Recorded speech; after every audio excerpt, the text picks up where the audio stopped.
Today, I'm joined by Justin Kavanagh, who's got 2 decades worth of experience in the sports industry. He's worked with top athletes such as Yohan Blake, the second fastest man in the world. He's also an Olympic head coach for St. Kitts and Nevis, and also a USA coach for 4-time medalist from the Tokyo Games, Mayhugh. He's trained over 50,000 athletes during his career, and he is the CEO of Athlete HQ. He's also the author of the best-selling book, Man Up. Now let's get into it. When someone asks you, what do you do?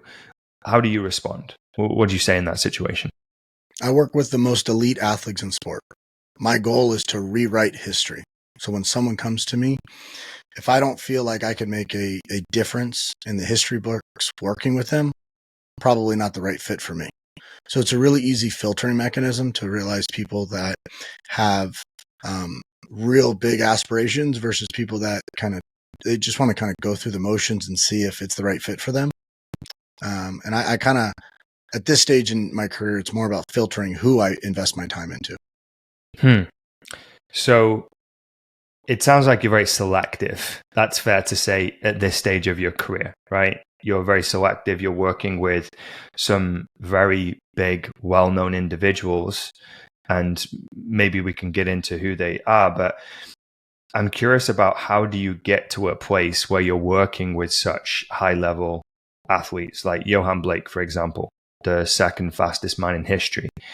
This is not an average human being or individual. How do you get to a stage in your career where you, one, have got access to these people, and 2, you're working with these people? How does that come about?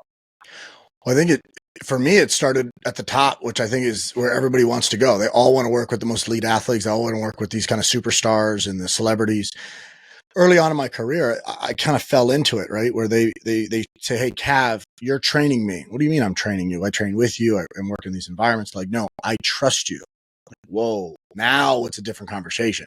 So when someone says, hey, I trust you, you're training me, there's this obligation that you have to like do right by them. But I think what people don't realize is like, I didn't earn it.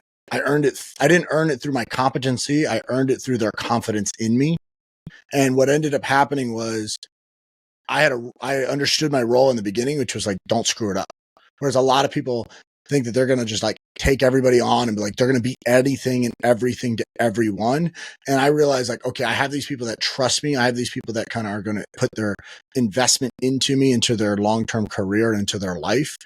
My job is like, just don't mess it up. And if I don't mess it up, then it will kind of afford me 2 things. It will afford me the opportunity to stay in their corner and work with them. And it will afford me that buffer to actually build and develop my competency, because it wasn't there yet at the time.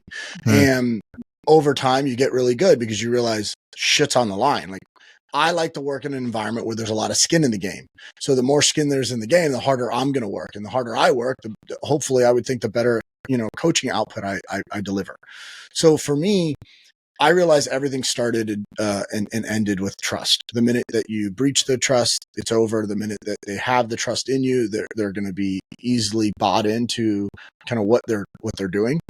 And if I stayed true to that, which is at the value levels of the work that I do, then I would build enough buffer in the work that I have, that I could develop confidence and develop competency doing that.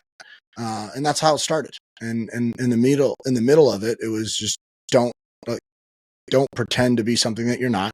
Stay in your lane and don't screw it up.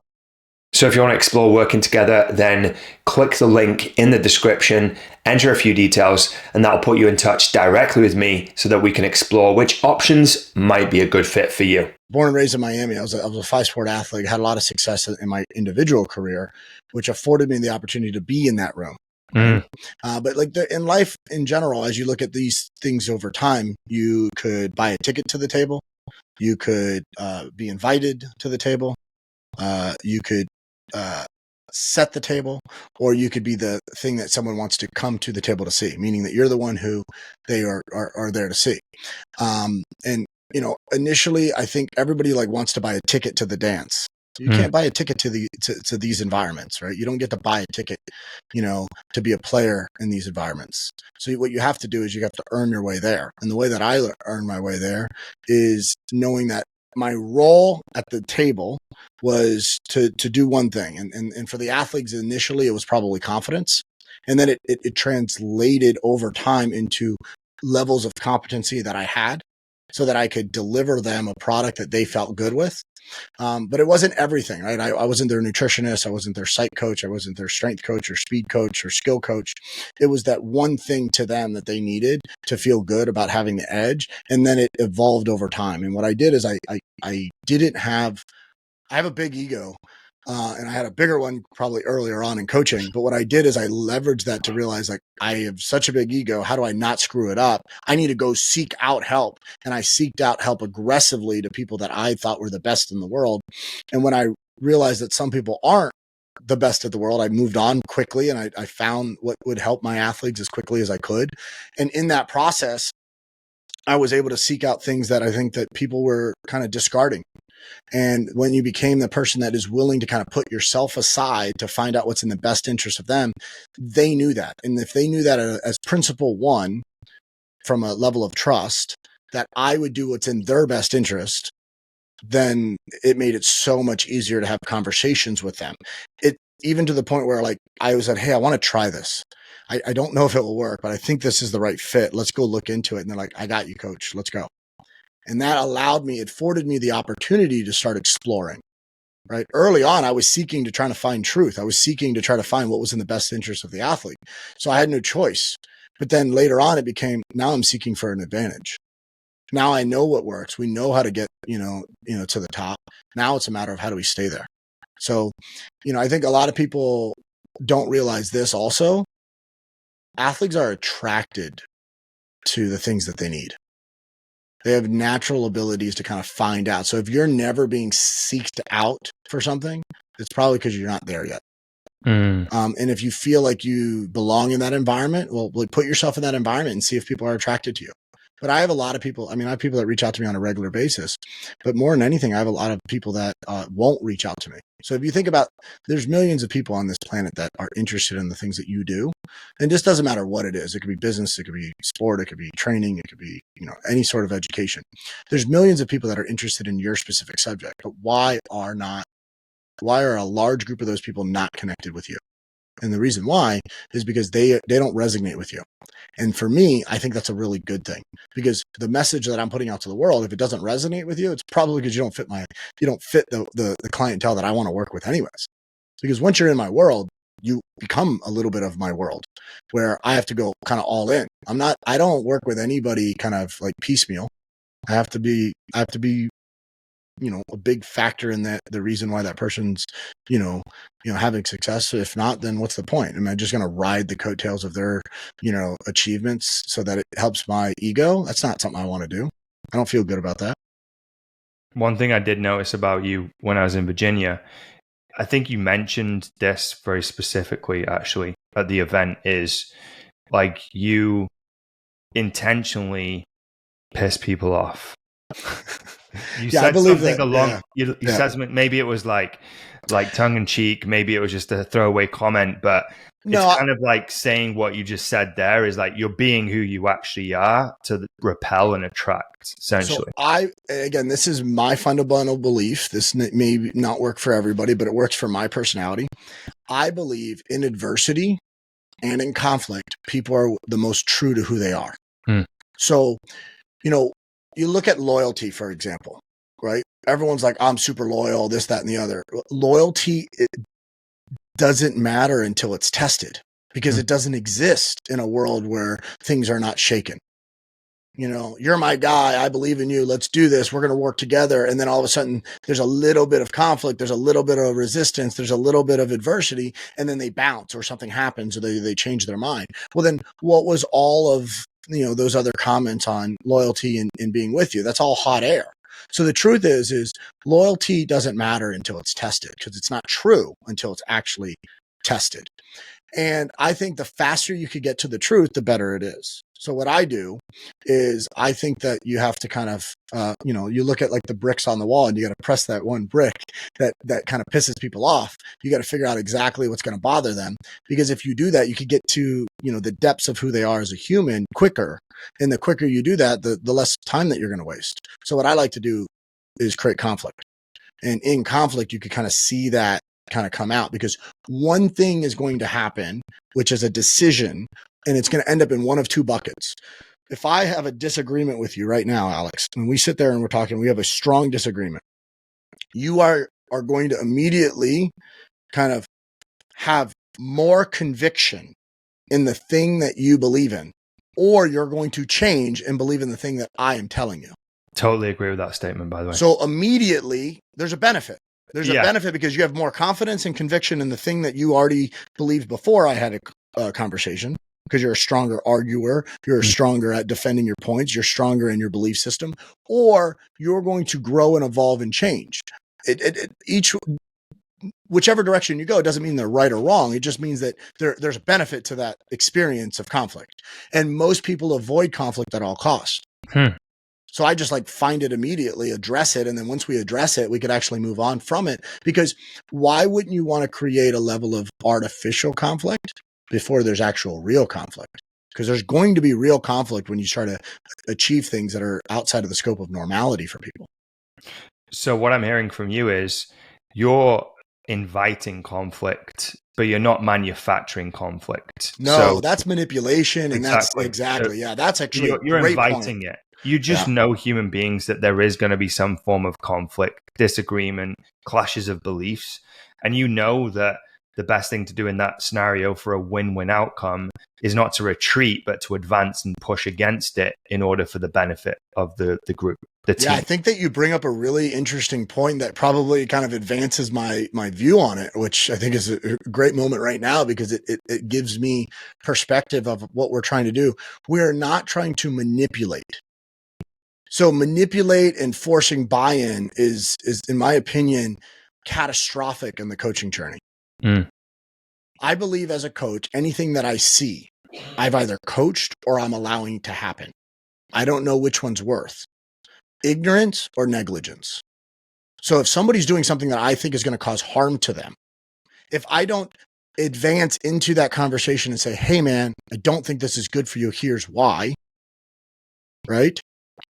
Then I need to understand that I am potentially causing harm to them. So I don't know which one's worse. If I just allow it to happen, right? Or make a change. I would much prefer to say, hey, there's going to be conflict because something's going on that they may or may like or not like, and I'm in a disagreement with. I would prefer to approach that, because there's going to be more things that are important down the line that we can't see, right? Everything, it's the Johari window. We don't know what we don't know until it goes through the process. And there's no way that people can prepare you for it, because there's things that you hear and you see all the time that you don't recognize, because it's not at the point of contention for where you are in your life at that moment. So, you brought up a really good point, probably matures me in my own coaching process right now.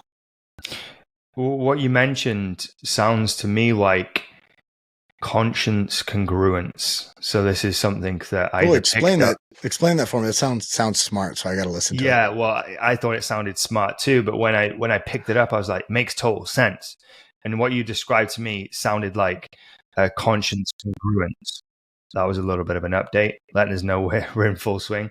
And conscience congruence is basically this: is if you're in alignment with your conscience, you're typically doing the right thing. If you're out of alignment with your conscience, you're typically doing the wrong thing. For example, if you said to me, I'm going to meet you at 6:30 for this podcast, right? And we're going to jam together for the next 30 minutes, 60 minutes, but you didn't show up, your conscience would be out of alignment with what you should have done. And it would tell you in the form of a feeling. And so when you describe to me that sometimes things come up and you've essentially got two choices, you either let it slide or you confront it.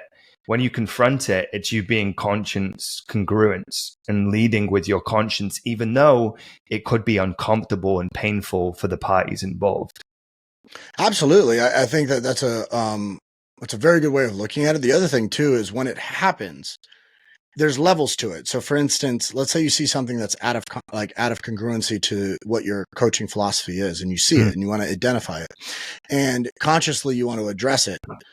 Subconsciously, it doesn't feel right if you don't address it. So that's when you kind of like elevate and you step up a little bit. So I would say like you could have a conversation with somebody when something's not incongruency to the work that they're trying to do. And you just say, hey, listen, I see what you're doing. It's probably not an issue right now, but if this behavior continues, it's going to just get bigger and bigger and bigger. And then at one point it will be a big issue. And if I don't let you know that, I just want you to understand that I see it. And I want you to understand that I think we need to address it. Because if we don't address it, we're just basically pushing this thing under the rug. And it's going to get to the point where it actually does matter. Because there's a compounding effect of these decisions on a regular basis that could become catastrophic when it comes to, a championship performance.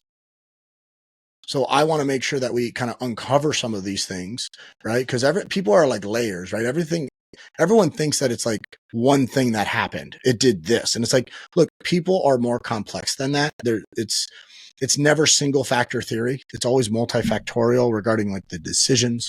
It's always, there's a lot of emotion involved. I don't think that it's as simple as a personality test. I don't think it's as simple as, here's how we have to train and coach. It's not like, hey, positive and then negative and then positive in the coaching strategy. I think people are way more complex than we give them credit for. And yet the way that you work with complex scenarios is actually in a very simplified way. I don't think you take the complex to the complex. I think what you do is you respect that there's a lot of complexity to it, and you try to simplify it out of respect for how serious the situation is. When we met you in Virginia a couple of months ago, I really just admired watching you work, because you were working, right, whilst we were there. You were running the room with the team and the people involved, and I just really felt this sense of leadership, And one thing that me and my business partner picked up on was how attentive you were amongst all of the things that you had to do, like particularly to us. And I know for a fact you were doing this to other people, but you were like very attentive to us. You were like, guys, if you need anything, let me know. And you were just taking time for everyone. And I just thought, this guy is such a great leader. Here he is, running, managing, helping out with this big event where lots of people are here. He's got lots of responsibility, yet he's still being attentive to the audience. And I just really admired it. And I was like, this is just a stand-up guy, but more than anything, a true leader, where he cares about the room, he cares about the people around him. Have you had that trait your entire life, or did that develop through time? And if it developed through time, how did you develop to be the leader that you are? Well, first off, I appreciate you acknowledging that, because it's not always received that way, right? Leadership, unfortunately, sometimes is received as, being a dick, being an asshole. Sometimes it's being received as someone who is like pushy and you think you know everything. And yeah, some of those things still could be true, and how they're being received. But what I've learned is that people need to respect the investments that other people make, and their greatest investment is their intention and in their time, because you can't get that back. And you and your business partner took a massive sacrifice, and you bet that this would be valuable to you to fly all the way across the pond, take a lot of money out of your pocket, not from the investment into the event, but the investment into you leaving work and leaving your family and leaving the things that you're currently doing and the momentum that you've had and the success that you're growing into. You've stopped all of that momentum to go back and to kind of fill your cup. So if I don't play a role in that, then I'm not respecting your time. And I'm also means that I'm not respecting your sacrifices. See, I don't believe on like walking in someone else's shoes. I don't believe in that, because I don't believe I genuinely can. I don't believe I can. I could get as close to I can next to you, and I could see, hey, here's a little bit of my perspective when I'm in your vantage point, but I'm definitely going to miss some things. So the only thing I could do is genuinely respect the sacrifices that you made by providing me with your time, and you're there. Right. If not, I'm just being, I'm just basically pushing off on it. That's why, like, you guys were working, you used the trip a little bit as work. So you guys you were all in on the event, but then you realized you had to kind of segment some time out to get some work done. And I saw that, and I said, hey, if it would be more valuable to you to do something else, let me know. And I didn't interrupt you that way, but I was like, hey, how can I help you? Do you want to do this? You want to do that? And you're like, no, I got to get this done. I'm like, okay, now I need to step back. I got to respect the fact that they're doing some other work. So my awareness is understanding in coaching. There's three things that you need in coaching for building like a coaching language and kind of the art of it. And it's the first thing that you need is perspective, right? In order to be able to see things from different vantage points, you have to change your level. So for instance, we'll use American football and then we'll use football for an example. While if you're a player and you have a helmet on and you're playing in the middle of the field, you're looking at the field of view, right, where things are coming at you at a completely different angle because you're not on the sidelines, right? As a coach or position coach on the sidelines, you're seeing the athletes from a side, so the perspective that you have is moving horizontally differently, right? And then as a coach in the skybox looking down at the field, you get to see kind of the whole view of how things are maneuvering, but you're missing every level sees something else, but it misses something else as well. In soccer, you're on the pitch, right? There's some things you can't see from the position that you're in. This is why you see coaches moving up and down the pitch, seeing things from different angles. Soccer, believe it or not, most coaches do not communicate during the game. They don't need to, because they've taught the athletes so much that they communicate in the game. Whereas in football, everything's a set piece. So there's constantly communication, constantly changing because it's a chess match, right? Whereas in football, internationally, soccer, the game itself is there's very minimal set pieces, right? So a set piece is like a penalty kick or a positional play. And that is a scheme that a coach is providing.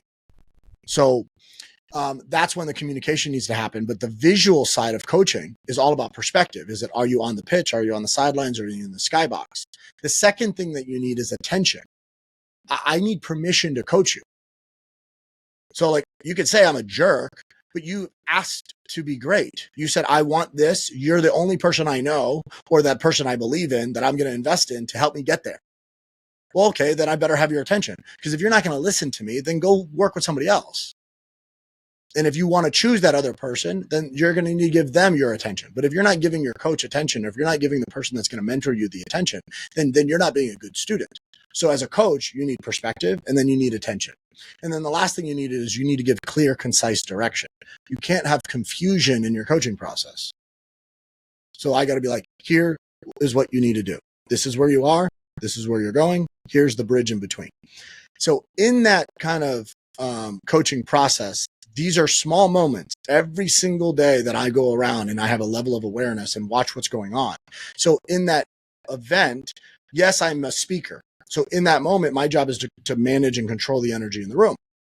As a host, my job, which Trevor hosted the event and he did a great job as like an MC in communicating that. But in regarding kind of the orchestrator, I needed to make sure all of the bells and whistles and drums and units are all working together. Because if they're not in harmony, all it takes is one problem. So like we had somebody manning the door, because obviously if you're in a conference, every time that door opens and closes, it's a distraction. So the front door can never open and close except for the speaker, because we don't want them to be ambushed by people, right? On the back door, that's where everyone's coming in and out. We don't want to have the loud ambiance of the hallway to come into the room when people are kind of disrupting the presentation. So we needed to have someone man that door to open and close it, so they didn't hear click click every single time, because it becomes annoying. So I am sensitive to that, because I understand, just like a conductor, that's managing an orchestra, all it takes is one guy to be off beat, and then it messes up everybody else's rhythm. And that slight distraction, seconds become minutes, minutes become hours, and then your life is gone like that. Meaning the trip is just a waste because one person didn't pay attention to one little thing. If you ever go to restaurants, you could see this quite easily. There's a reason why Michelin star restaurants have figured out what is perfect for you. If you and I are having a business meeting and we're just like straight up talking business, they would know to leave us alone. But if you and I are like enjoying ourselves, you came into New York and we love to eat and we're going to have a good time. We're talking about all different things. The hostess is there. The waiter's probably joking with us a little bit. And it's like, how are they understand the different personalities? Like, they're attentive. Right. So again, it's that first part of coaching, is that attention needs attention. You need to be attentive to somebody in order to gain their attention. These skill sets, though, that you speak about, you know, the things that you described there, are those things you've just acquired through doing, or has there been an element of active learning and education and mentorship for you to acquire those skills? I think it's all the time, right? I mean, we go back to probably the first part of this process is, you know, I was born to two parents that were really focused more on my, you know, skills that are on the EQ side versus on the IQ side, right? My mom's a teacher, my dad's a firefighter. So both of them are educators at some level. Both of them are leaders at some level. My dad's is a non-negotiation world where his world is a constant battle between you need to do this right now because someone's life's on the line. And my mom's battle is developmental, where it's like, you're going to do this today because in 10 years from now, you're going to thank me that you know how to read, write, and, you know, articulate yourself. And these are totally different psychological approaches. I grew up in an environment which was a lot of fun, right? I grew up in an environment where I pretty much could have done almost anything I wanted, good, bad, or indifferent, and got into a lot of fun scuffles, right? I call it fun. My parents call it trouble. And those environments where you have an awareness that I was the youngest guy kind of in a lot of the groups. My brother's 3 years older than me. Most of his friends were a year or two older than him. So I got put in environments that were probably what most people today would say dangerous, where I thought was interesting. And you get the crap beat out of you. You learn really quickly. So you're like, hey, are you going to open your mouth in that moment? Or, yeah, you could open your mouth, but you better be able to back it up. So, you know, you learn a little bit of both. Like, how much can I test the waters on a daily basis? So these are all little things that you kind of figure out over time in locker rooms. Like, I think that my advice to parents, which, you know, I'm a father of a 6-year-old now, and I still think this to be true. And I'm in the process right now of kind of listening to my own advice. I think as coaches, that's something that we need to work on. But I, for years, have said in all of my coaching, working with thousands of kids over the years, there's 4 things that I want parents to teach their kids. And it is like, you want them to learn a second language. You want them to, learn to read. Because I think reading gives internal language confidence, right? Whereas learning a second language, you hear yourself think. Because when you're speaking in a second language that's foreign to you, you're kind of developing a level of insecurity about the way you sound. And that insecurity over time is developed into confidence into the way that you show up. So learning a second language, I think, is so valuable. Reading, the more you read, the better you are at writing. It's pretty easy to see the statistics over time. The third thing is to play an instrument, because it's immediate feedback. As you are playing, you kind of know if you suck or not. Does it sound like, cat scratching on a chalkboard, or is there's something that could get right into a symphony? And then the last thing is to play a sport and play a team sport. Now I ran track and played and wrestled. Those are the 2 individual sports I did, but I played football, I played baseball, I played soccer. And in those sports, team hierarchy, camaraderie, learning to listen to people that are younger than you or older than you or better than you or worse than you, and then learning to listen to coaches that you admire versus coaches that you don't look up to because of authority. These are very valuable lessons that I think every kid should go through. And it helps with the learning process. It helps with the maturation process. And then once you learn how to live in those environments, you could then choose which environment you're in. So that's kind of the way I've approached it. And I've approached that both with my own development, but I've also approached it with my athletes that way. It's a very practical blueprint, what you just described there. Appreciate you sharing. I tick a lot of those boxes, can speak 2 languages, read a lot of books, used to be a DJ.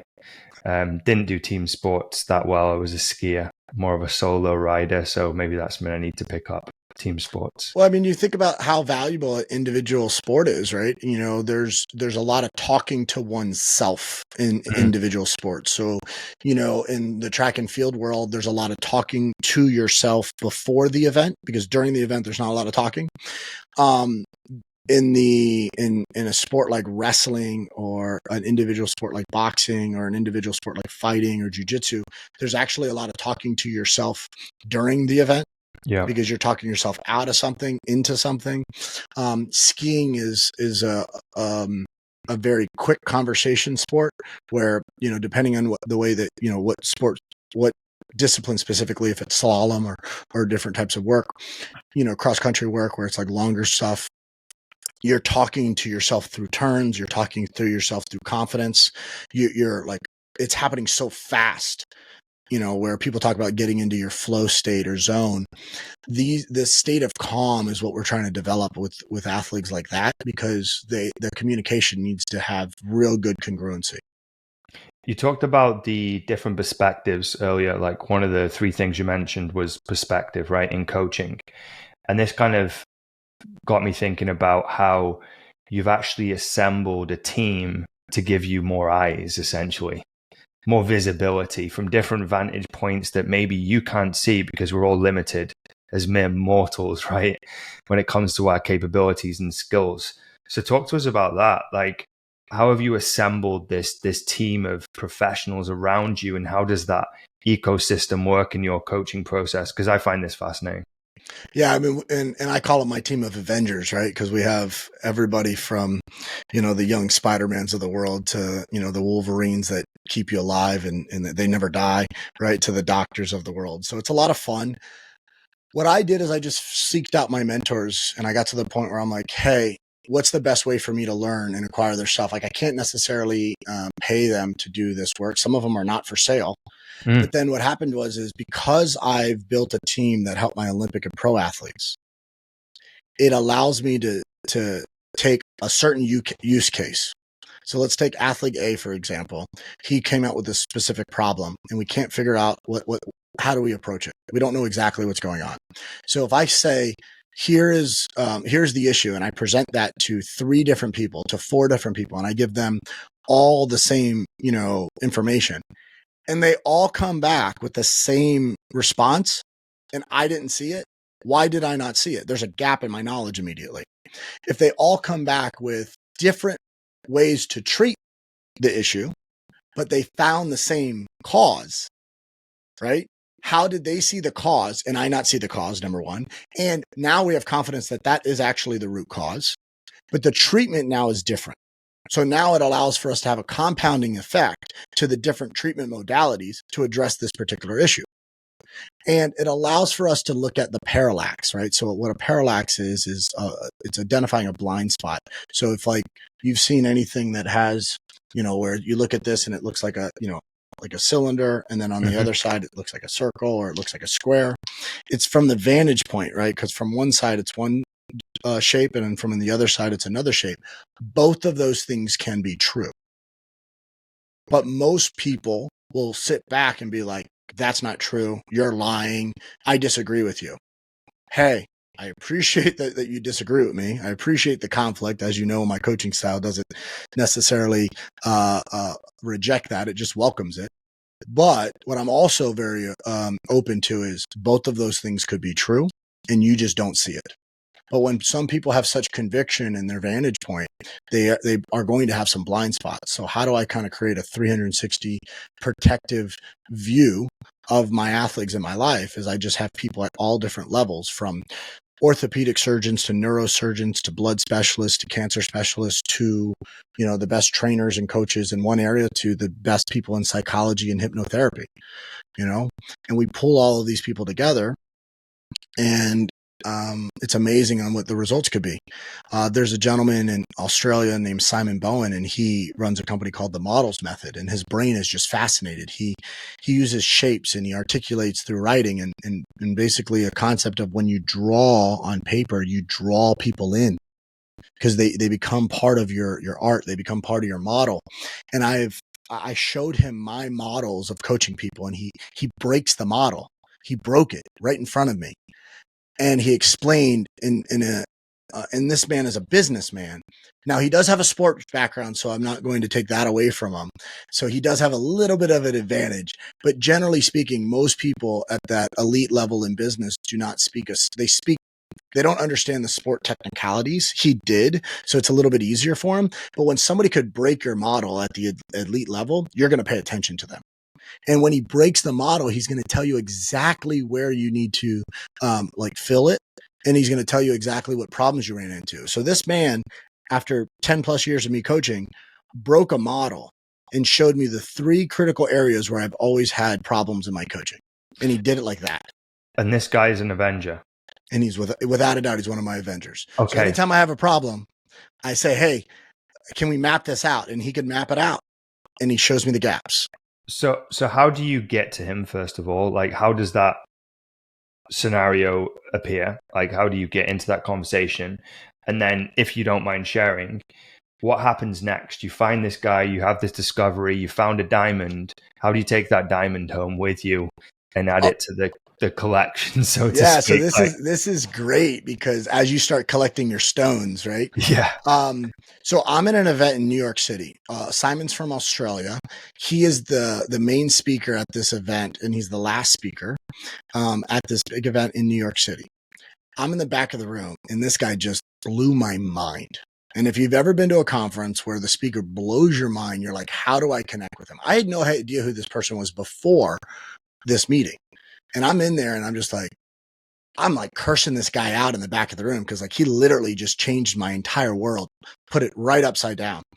So it was really simple. I see that he's getting bombarded by the entire audience. I find out from the event host, who is a friend of mine, when his flight is. And I went up to him. I said, Simon, I just want to let you know that your flight leaves at this time. You got to get to JFK. And it's about a 45 to an hour minute drive. And he's like, oh, thank you so much. And then I backed away. And then there's still a crowd of people. And I slowly walked up. So, hey, Simon, I just want to let you know, that your flight's at this time. Just want to remind you, so that if you need help with anything, let me know. Most polite human being that you can imagine.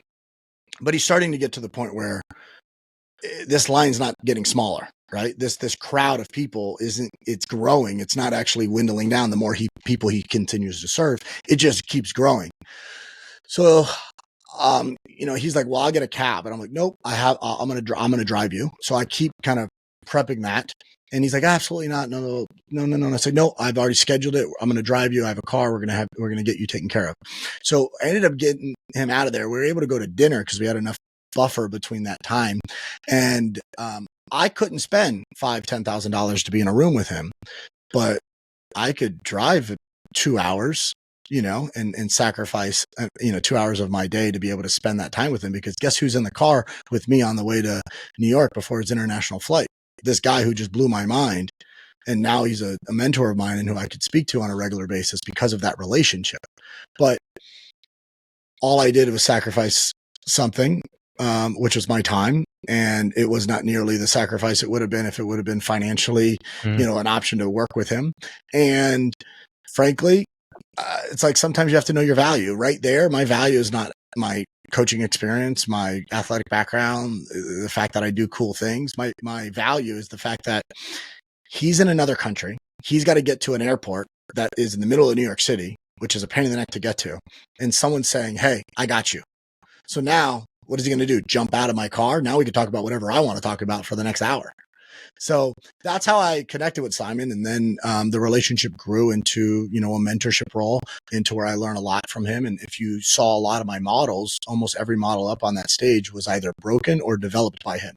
So when they were broken, we then helped fix them. And then when they were developed, we realized that, man, they pretty much have always worked. That's interesting. Would you say a lot of these relationships are developed like that? Yeah, there's all unique scenarios. And I think it's what not happens a DM on Instagram then, by the sounds of it. It could start like that, but you have to understand where your value is, right? Nowadays, if you DM somebody on Instagram, you're going to get put in a spam folder. But I think most people are not super personable, where it's like you said to me, hey, I'd love to catch up. Let's make it valuable for you and me. And then we're doing this podcast, right? So we're just talking. And I'm not showing up anywhere different than I would be, if we were having a conversation without the recorder on. But I am understanding that your audience needs to hear something of value, so I'm giving frameworks. If this was probably not recorded, you and I will be talking about what's probably more selfishly what situation you're in, and how do we work together, in that regard. But I think most people are afraid to not just send, they won't even send the DM. So the DM and me going up to him in person is the same thing. It's just the medium. Sometimes the medium's in person, and sometimes the medium's, social. It's a little bit hard for you and I to connect, at a cup of coffee right now because we're on two different continents. Yep. Until we come back to the next event. Well, it's not even that though. Like I travel all around the world, and I could pretty much guarantee you that if I'm in your neck of the woods, I'm going to say, "Hey, is this available? Is this available? Here's what's going on." Because I do that all the time. I mean, in 2020, which is crazy, I was out of the country 150 days a year. Out of the country when everybody was not moving at all. I travel, 2-3 times, a month on days. And in those travel experiences, I'm in 4 or 5 different cities and sometimes different countries.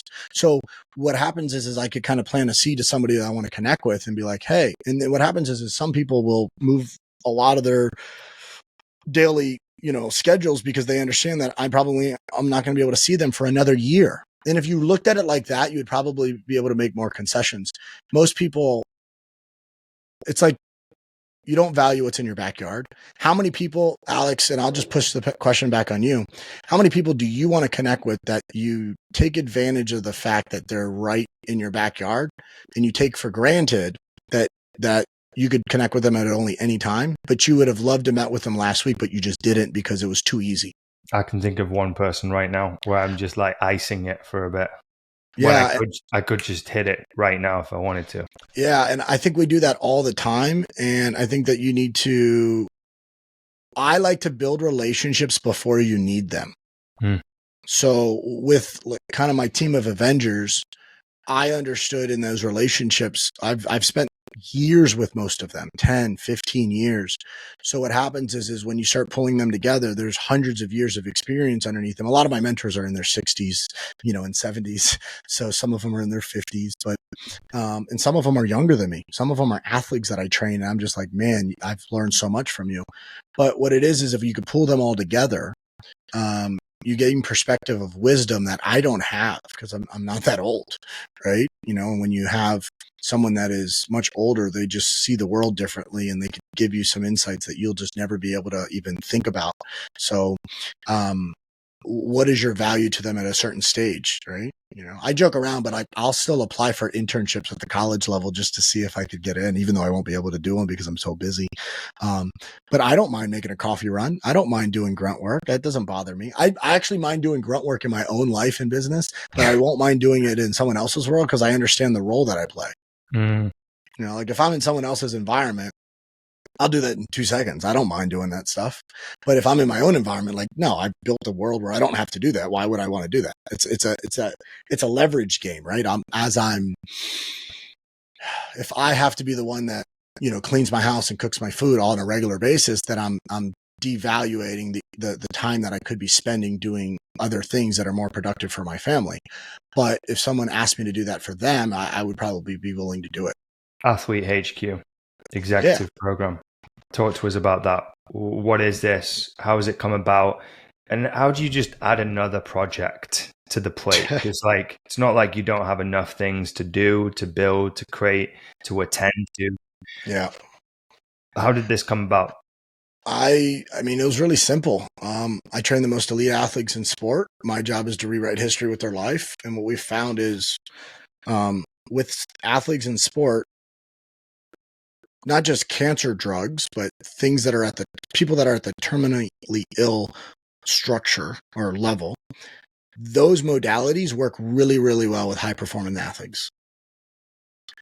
And vice versa, if you take care of an athlete, they don't have the time to go through the normal rehabilitation process. So if an athlete's hurt and we need to get them back on the field, they got a game on Sunday. We got to get them back on the field on Sunday. If an athlete is stressed out or something's going on in their life and we got to get them to calm down, like they got a race tomorrow. There's an Olympic medal on the line. Like there's no, I didn't feel good. That's the opportunity. It's over.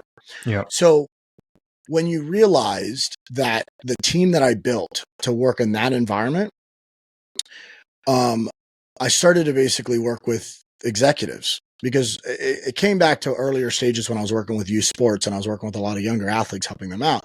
I would have conversations with their parents, right? And most of the people that were bringing me their kids happen to have, pretty, a lot of success in their, in their business life so that they could afford, higher end coaching, with a professional. And they would ask you questions and you would respond and they would be like, oh, that's an interesting way of looking at it. And that feedback, that thought process, that kind of education that I would get, by working with them, they would be like, man, that's really, really valuable. And then over time, all I did is I used the same strategies and tactics that help pro athletes, get on a podium or develop their pro contracts and get them healthy. And I start using it to executives in the boardroom. It worked. And it's so much easier because the downside, if it doesn't work, is not that they lose everything. Whereas in an athlete, they could get hurt, they could lose everything, they could change their identity. We're working with people at the executive level that have already made it financially. And now what they want to do, they want to reinvest back into their lives the same way an athlete want to reinvest into their health. So all we're doing is now that they have the means to take care of themselves the right way, they don't have to go through the traditional medical system. We could do their blood work. We could manage, their nutrition, their supplements, their vitamins. We could manage their training. We could manage their mental state. We could talk about like their optimizing basically their life and performance. And there's little things that you could do to become a high performer in your life physically and emotionally that they've already practiced this in business. They've just sacrificed their health along the way. And you got to ask yourself, do you want to show up as a dad like that? Are you glad you made all this money that now that you've ran yourself dry, and you don't have your health anymore? So it's real simple. We're going to give you 7+ years of your life. We're going to take care of you. We're going to treat you like you're an Olympic athlete, and we're going to have coaches in your corner, that are the same coaches that coach the Yohan Blakes and that coach the Jason Rogers, that coach the Landon Collinses, that coach the high performers of the world. And that's when you start getting a Jason Worth, right? A decade plus pro that's had hundreds of millions of dollars in contract, have you work with his kids because he trusts you. It's the same guy that could then introduce you to somebody that could potentially change your life. We work with Mark Herm, who's a multiple-time World Series of Poker champion. We work with Bill Goldberg because I coach his kid. And it's like these guys could pick anybody, but they're picking somebody that has last the test of time. I think a lot of people in your space, Alex, in my space, they dabble. I'm an all-in guy. I want you to jump. I have no idea. I don't care about dabbling. I want you to your sacrifice is going to be your stress to learn. I want you to go all in because when you go all in, you realize when you burn the boats, you'll be shocked on what could happen. And most people are not willing to do that, but that's like kind of your telltale sign. So for me, Athlete HQ just became a normal evolution to our elite athlete program. It just converted to executives because we understand it still worked. Because the things that work for elite athletes, they work for elite executives because they could afford them, but it also works because they're high performers just in a different discipline. This is fascinating. And this is going to be available to executives this quarter? It's available right now. I mean, we train mostly C-level executives. So we have a lot of CEOs. It's the personality and demographic that works really well. We're not a lot in this entrepreneur space. So like the young entrepreneurs, because we realize like they haven't made the investments financially to support their life. A lot of people like that want to join this program, but that's not the market for us. We're working with people that have already built kind of their lifestyle and book of business. And now they want to actually live to enjoy it. They've made the money. They're in a place right now where they're like, oh shit, I need to invest into my health so I could show up for my wife and I could show up for my family, the way that I showed up for my business for many, many years. And I get to do that with the coaches that are, the people that are in the Michael Jordans of athletes' corners. Incredible. Well, I want to wish you all the success with this new venture and project. Obviously, it's going to be a success, no doubt about it.